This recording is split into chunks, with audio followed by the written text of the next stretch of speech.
আমার পড়ান পাখি আদরের টিয়া, কথা ছিল তোরে আমি কইরা লাও মুখিয়া। সুখের ঘরে দুঃখের আগুন জ্বালাইয়া দিলি, আমি যে তোর আপন মানুষ কেমনে পর করিলি। সুখের ঘরে দুঃখের আগুন জ্বালাইয়া দিলি, আমি যে তোর আপন মানুষ কেমনে পর করিলি। আমার ময়নায় গুসা কইরাছে রে, আমার ময়নায় গুসা কইরাছে।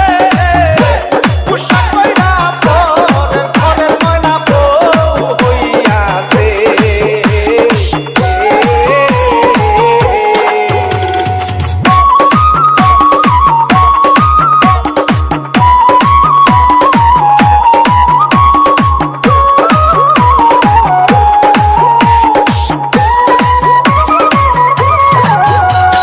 জীবনে মরণে আমি চেয়েছিলাম সারে, ভুল বুঝিয়া প্রাণের বন্ধু ছাইরা গেল মরে। আর বিরহে কান্দা কান্দা কাটে আমার রাত, সে তো এখন ঘুইরা বেড়ায় ধইরা স্বামীর হাত।